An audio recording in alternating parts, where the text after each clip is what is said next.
Amados irmãos, graça e paz da parte de nosso Senhor e Salvador Jesus Cristo. É com muita alegria que nós estamos iniciando mais uma etapa na nossa vida ministerial, iniciando um trabalho de videoblog onde nós procuraremos nos debruçar em alguns trechos das Sagradas Escrituras, em alguns livros das Sagradas Escrituras, e vamos meditar juntos, vamos refletir juntos a respeito da Palavra de Deus e compartilhar um pouco daquilo que o Espírito Santo de Deus tem para nos falar. A Palavra de Deus diz lá em Romanos, no capítulo de número 15, no versículo número 4, que porque tudo o que dantes foi escrito para o nosso ensino, foi escrito para que pela paciência e consolação das Escrituras nós tenhamos esperança. A razão e a finalidade maior de nós nos debruçarmos no estudo da Palavra de Deus é nós procurarmos extrair e aprender da Palavra de Deus tudo aquilo que possa nos trazer consolação por meio das Sagradas Escrituras. E nós, diante do exposto, nós vamos começar nosso trabalho, passo a passo, degrau a degrau, começar com um breve estudo na carta de Paulo aos Romanos, a carta de Paulo à Igreja de Roma, essa carta que foi escrita, endereçada para toda a igreja que estava ali em Roma. A Igreja de Roma, ela tem uma particularidade, ela não é caracterizada por fundadores célebres, conhecidos como Paulo, Pedro, João ou qualquer um dos apóstolos. Ao que tudo indica, essa igreja ela foi fundada ali, como está escrito em Atos no capítulo 2, com aqueles irmãos que foram celebrar uma das festas ali em Jerusalém e ouviram a pregação de Pedro, e alguns deles, romanos, prosélitos, judeus e prosélitos, voltaram à sua cidade e, ao que tudo indica, eles iniciaram um trabalho de evangelização e a fundação daquela igreja. Aquela igreja ela foi fundada e os estudiosos eles mencionam que aquela igreja ela funcionava nas casas, ela era distribuída nos lares, e Paulo, ele escrevendo essa carta, ele cita muitos daqueles irmãos, cerca de 25 a 26 pessoas que ele tinha conhecimento, que congregavam ali na cidade de Roma, trabalhavam na obra do Senhor, faziam parte da igreja de Roma.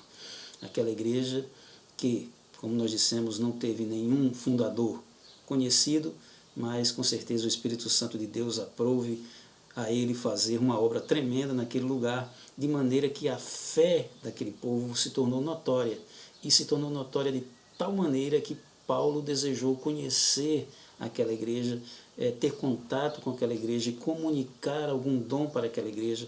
Paulo, que estava com pretensões de sair da sua área, da sua zona de conforto, ele já tinha pregado naquele mundo todo conhecido, e ele mesmo com suas próprias palavras dizendo que para não edificar em fundamento alheio, ou seja, não entrar em campos que já foram evangelizados, o desejo ardente do seu coração era alcançar lugares e povos, ele que já se considerava como apóstolo dos gentios, com sua vocação de chamamento para evangelizar os gentios, ele estabeleceu e sentou em seu coração que ele queria alcançar vidas agora lá em territórios longínquos da Espanha. Só que para isso ele precisava de um ponto de apoio, de uma igreja que lhe desse apoio, e ele, vendo a situação geográfica, achou por bem sentar a sua base de operações ali em Roma.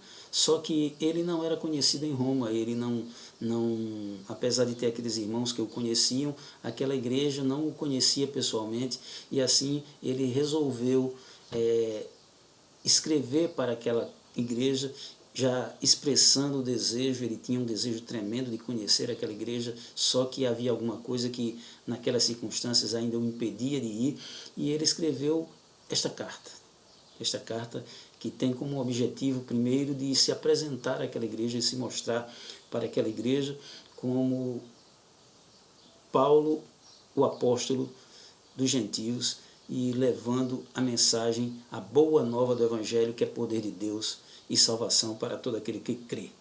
E Paulo, ciente dessa sua necessidade e crendo na ação de Deus na sua vida, ele escreve por meio de um copista, de um manuense chamado Técio.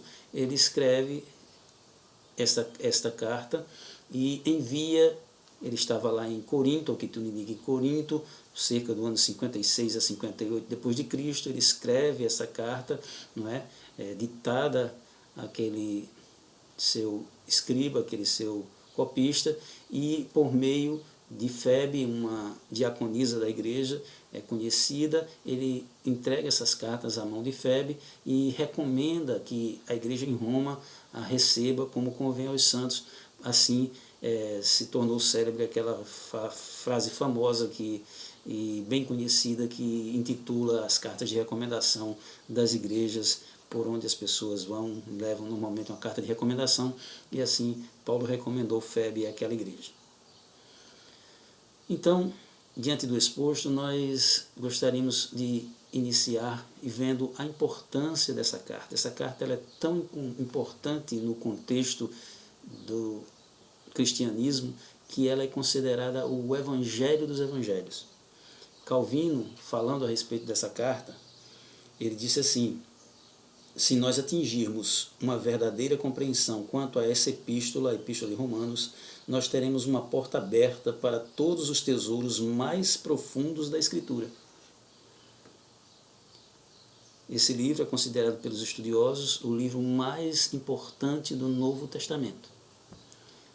Alguns chamam que é o Evangelho dos Evangelhos, ou o quinto Evangelho. Paulo teve não diria ousadia, mas teve autoridade para dizer, segundo, conforme o meu Evangelho. Porque o que ele pregava, ele não pregava de si mesmo, mas ele falava conforme o Espírito Santo lhe revelara.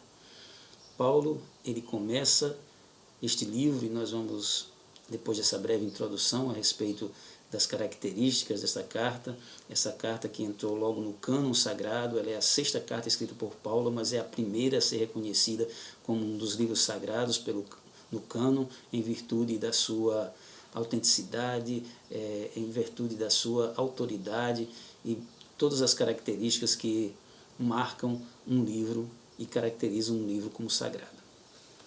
Nós vamos começar no capítulo 1, no versículo 1, Paulo, ele se apresentando à igreja de Corinto, aliás, à igreja de Romanos, e ele diz aos romanos o seguinte: Paulo, servo de Jesus Cristo, chamado para apóstolo e separado para o Evangelho de Deus.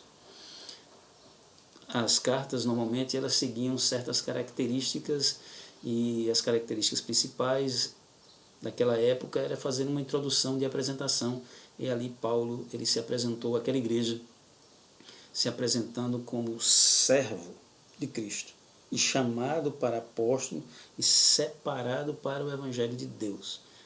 E mais na frente, no versículo 5, ele diz assim: por meio de nosso Senhor Jesus Cristo, pelo qual nós recebemos a graça e o apostolado.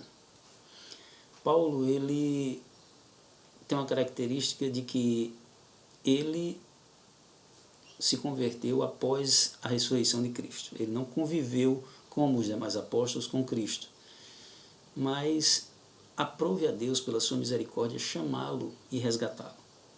E nós sabemos bem, e quem estuda a palavra de Deus sabe das características de Paulo e as suas ações excedendo em judaísmo, em zelo pela igreja, mas sem entendimento, zelo pela doutrina judaizante, pelo seu farisaísmo arraigado, ele que foi desde a mocidade, como ele diz lá em Atos 26, desde pequeno, ele sentou aos pés de Gamaliel, que era um mestre, que tinha uma escola rabínica, e ele se debruçou no estudo das Escrituras e se tornou uma autoridade a tal ponto que ele tinha a liberdade de transitar entre as autoridades do farisaísmo, do legalismo judeu, e ele começou a tentar que a igreja de Cristo estava crescendo, estava se expandindo, estava o Evangelho alcançando diversas vidas e sendo transformadas e sendo alcançadas e se multiplicando de tal maneira, e ele viu ali um grande perigo, o perigo de uma seita nova querendo corromper as tradições judaicas. E ele, cioso desse seu zelo e dessa sua preocupação, ele corre ao encontro das autoridades para ir de encontro àquelas pessoas que estavam pregando aquelas boas novas, aquelas novas que ele ainda não compreendia e tinha como algo contrário à sua fé. De tal maneira que ele pediu autorizações para alcançar outras vidas e perseguir. A verdade é essa, ele pediu autorização às autoridades romanas para perseguir a igreja, para ir matar e autorizar a morte de pessoas que estavam professando aquela fé. De tal maneira que, certo dia, ele foi até Damasco e, a caminho de Damasco, ele teve um encontro sobrenatural. Ele teve um encontro que marcou de uma vez por todas a sua vida.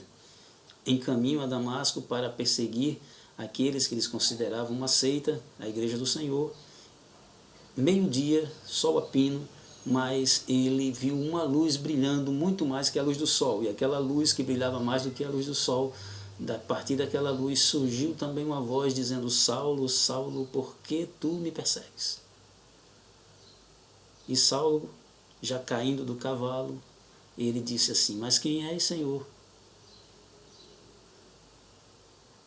E ele já estava reconhecendo ali que existia um senhorio, alguém superior que estava tratando com ele de maneira direta, pessoal. E aquela voz responde para ele e diz assim: eu sou Jesus a quem tu persegues. Ali estava se identificando que Paulo, ele estava perseguindo não uma seita qualquer, mas estava perseguindo a própria igreja do Senhor. Diante desse fato, diante dessa circunstância, Paulo volta e já volta cego e já volta convertido e já é orientado a um certo homem chamado Ananias, cristão, para ir até a casa onde Paulo estava hospedado para orar por ele, porque talvez aquela luz foi tão intensa que cegou-lhe os olhos e ele não conseguia enxergar mais nada, e aquele homem foi designado para orar por Paulo. Mas só que aquele homem, ele resistiu um pouco em virtude de conhecer a história de Paulo, de perseguidor da igreja, e disse: mas eu vou orar por aquele homem, Senhor. E o Senhor responde para ele: sim, tu vais, porque aquele homem por quem tu vais orar é para mim um vaso escolhido. E assim, dessa maneira, resumindo em breves palavras, Paulo se converte ao Senhor e a partir daí o perseguidor se torna perseguido. Não antes de se apresentar como evangelista, como ganhador de almas, ou se apresentar aos apóstolos, ele passa recluso durante uns 3 anos e em comunhão plena com o Senhor, ele já que tinha um conhecimento profundo da lei, e o Senhor foi revelando a ele os links, as ligações entre a lei e a graça, e começou a revelar a Deus para ele o propósito que tinha em sua vida, que era de ele ser um apóstolo enviado para benefício dos gentios.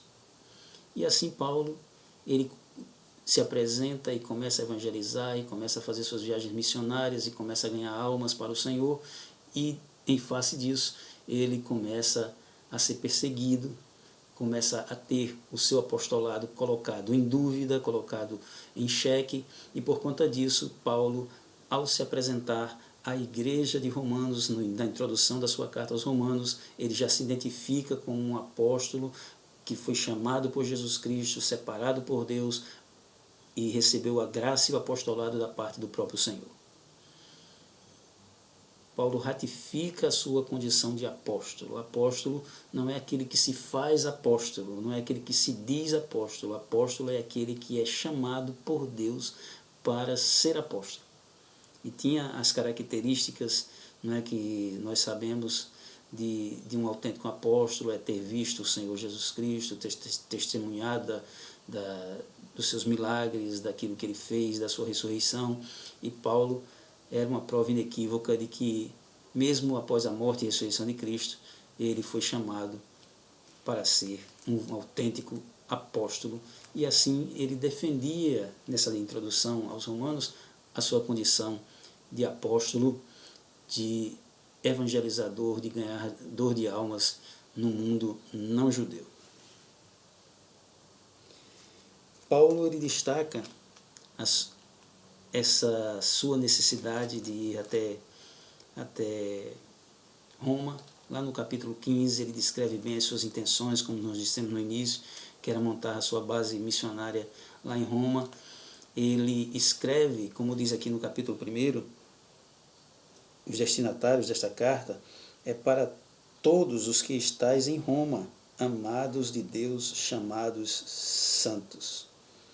Paulo ele sabia da característica da formação da igreja em Roma. A igreja de Roma era uma igreja muito heterodoxa, no sentido de que a sua formação era muito variada. Ela tinha muitas origens, as pessoas tinham diversas origens, tinham homens ricos, tinham escravos, tinha mulheres que serviam a Deus, e Paulo testemunha várias delas ali no capítulo 16 da carta aos Romanos, dizendo que aquelas mulheres trabalhavam muito, serviam bem a igreja do Senhor.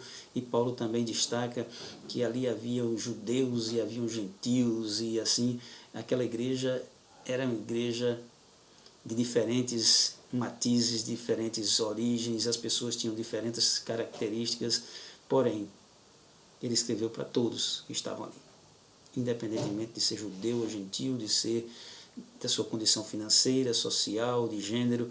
Ele escrevia para todos que estavam em Roma, e ele tinha um objetivo, que era ir lá e comunicar algum dom para aquela igreja. Ele gostaria de ir ali para que aquelas pessoas fossem confortadas e fossem consoladas, e ele também recebesse consolação de parte daquela igreja. E no final do capítulo 1, ele começa a descrever, dizendo que eu sou devedor tanto a gregos como a bárbaros, tanto a sábios como a ignorantes, assim quanto está em mim, estou pronto para vos anunciar o evangelho a vós que estáis em Roma.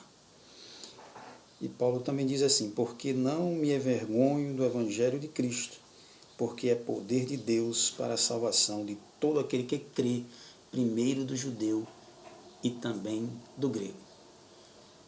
Paulo ele faz no início dessa carta, ele faz como que uma defesa, ele eleva o Evangelho de Cristo, dizendo que o Evangelho de Deus, né, ele foi prometido pelos seus profetas nas Santas Escrituras, e esses evangelhos apontavam acerca do Filho de Deus, e ele mostra as duas características do Filho de Deus, como homem descendente da raiz de Davi, e como Filho de Deus, por meio do Espírito de Santidade, ele pelo Espírito de Santificação, ele foi ressurreto dentre os mortos, Jesus Cristo, nosso Senhor.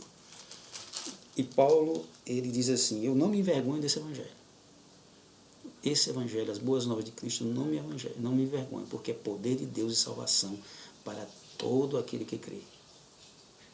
Ele diz assim com uma autoridade, porque nesse evangelho se descobre a justiça de Deus de fé em fé, como está escrito, o justo viverá da fé.